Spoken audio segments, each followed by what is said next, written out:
नमस्कार। आज कानूनी जंग की टीम पहुंची है छपरा ज़िला के मरौरा प्रखंड के भावलपुर पंचायत में और हमारे साथ यहां मौजूद हैं मरौरा प्रखंड के उप प्रमुख। सबसे पहले हम इनसे परिचय लेते हैं। सर, अपना परिचय बताइए। मेरा नाम गोविंद राम है। ग्राम भावलपुर पंचायत से बिलोंग करते हैं। मेरी पत्नी उप प्रमुख हैं। और सबसे बड़ी पहले हम आप लोग को धन्यवाद देते हैं कि आप लोग मेरे यहाँ इंटरव्यू लेने पहुँचे हैं और मेरे गांव की समस्या के और मेरे समाज की समस्या के बारे में पूछताछ कर रहे हैं। सर, आपको भी बहुत बहुत धन्यवाद। आप अपनी पत्नी का नाम बताइए। मेरा पत्नी का नाम कांति देवी है। मेरी पत्नी दोबारा पंचायत समिति चुनाव जीती है और दोबारा उप प्रमुख मरौरा का बनी है। और आप पति प्रतिनिधि हैं? जी, हम उनका प्रतिनिधि हैं। उसके अधिकार में मैं आपसे बात कर रहा हूँ। सर, सबसे पहले आप यह हम लोग को बताइए कि आप राजनीति में आने का क्यों सोचे? देखिए, मेरा राजनीति में आने का सबसे बड़ा सोच था और मेरे परिवार के कि हम लोग पूर्व से ही इस समाज को, इस गांव को सामाजिक कार्य, सामाजिक कार्यक्रम में चढ़ बढ़ के भाग लेते थे और पंचायत द्वारा उत्प्रेरित किया गया हम लोगों को कि आप पंचायत में पंचायत समिति का चुनाव लड़िए, आपको हम लोग जिताएंगे और आपके द्वारा हम लोग को आशा है कि विकास किया जाएगा। तो हम जब चुनाव लड़े, सोचे कि अच्छा ठीक है, लड़ते हैं। तो चुनाव लड़े तो यहाँ के समाज के लोग, गांव के लोग, पंचायत के लोग हमें चुनाव जिताया और हमारी अच्छा कार्यक्रम, अच्छा सोच विचार और काम को देखकर फिर दोबारा हमको चुनाव जिताया हम लोग।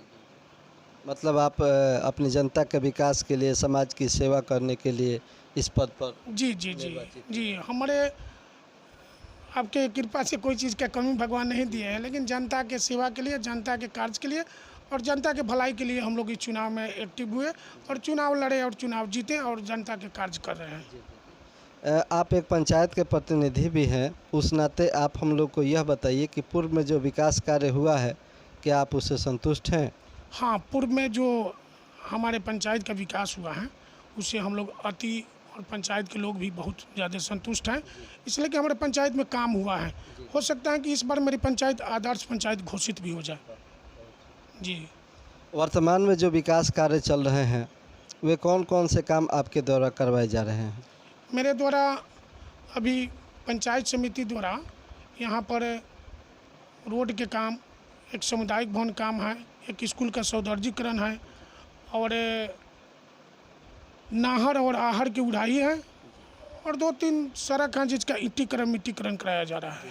जी। जल जीवन हरियाली के अंतर्गत कौन कौन से काम आपके पंचायत में हो रहा है? मेरे पंचायत में जल जीवन हरियाली के अंतर्गत आहर की उड़ाही हो रहा है और अमृत योजना से एक पोखर का भी निर्माण हो रहा है। अमृत जलाशय? अमृत जलाशय से पोखर का भी सौंदर्यीकरण और उसका निर्माण हो रहा है और मेरे पंचायत में 8-10 पोखर था, उसका भी जल जीवन हरियाली के लिए कार्य कराया गया है और पेड़ पौधा अच्छा तरीक़ा से मेरे पंचायत में लगाया गया है। मेरे द्वारा और मेरे मुखिया द्वारा पंचायत में बहुत अच्छा तरीक़ा से जल जीवन हरियाली के लिए कार्य किया जा रहा है। नल जल की थोड़ा बहुत समस्या है, तो उसमें मेरे पंचायत के हर लोगों को भी एक्टिव होना पड़ेगा, इसलिए कि ख़राब हो जाता है तो उसका फंड अभी कम है।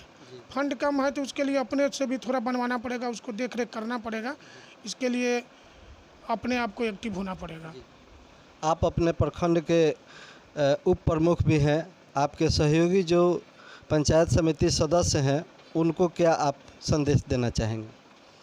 हमारी पत्नी इस ब्लॉक के उप प्रमुख हैं और मेरे पंचायत समिति सदस्य जो लोग हैं, हम उससे आदर निवेदन करते हैं कि वो लोग भी अपने पंचायत में मेरे पंचायत की तरह हर काम को एक्टिव तरीक़ा से करें और आम जनता को सुविधा पहुंचाएं, जिससे विकास कार्य में अच्छाई आवे और लोगों की उनके प्रति प्रशंसा और उनके प्रति श्रद्धा प्रकट हो। सरकार की सबसे महत्वाकांक्षी योजना 7 निश्चय योजना में नल जल का आपके पंचायत में उसकी क्या स्थिति? देखिए, मेरे पंचायत में 14 वार्ड, मेरे पंचायत में 14 वार्ड हैं। 14 वार्ड में नल जल की व्यवस्था किया गया है, लेकिन कुछ अधूरा है और जो बना भी हुआ है उसको लोग एक्टिव तरीक़ा से कार्यकलाप नहीं कर रहे हैं और नहीं करा रहे हैं। अगर कहीं पर बिगड़ भी जाता है तो उसको लोग सरकार के भरोसे छोड़ देते हैं कि सरकार बनाएगी। तो सरकार बनवाएगी तो कहाँ कहाँ सरकार बनाएगी, अपने भी एक्टिव रहना पड़ेगा। जिससे अगर आप एक्टिव रहते हैं तो अच्छा सुचारू रूप से चलेगा।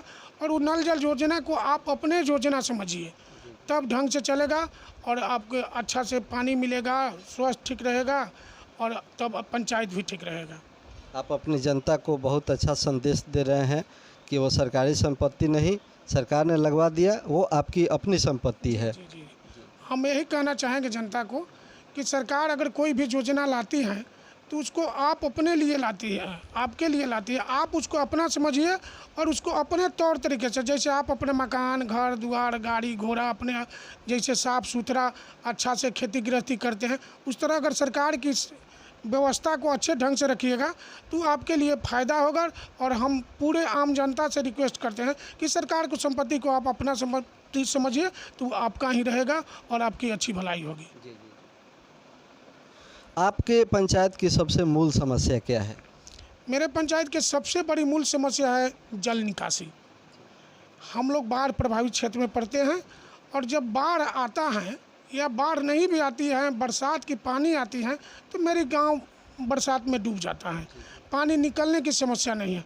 मूल कारण है कि आहर नाहर मेरे और मुखिया द्वारा सफाई किया गया है, लेकिन नदी ऊंच पड़ जाता है, पानी जो आ जाता है उसका निकासी नहीं होती है। इसलिए सरकार से हम रिक्वेस्ट करेंगे कि इस समस्या को समाधान किया जाए। इसलिए कि न हम लोग का खेती हो पाता है, न आगे होता है, न पीछे होता है। हम लोग को बहुत बड़ा समस्या होता है। संबंधित अधिकारियों से जब बैठक होती होगी तो इस बारे में आप मांग किए हैं, तो क्या उनसे प्रतिक्रिया आपको मिली है?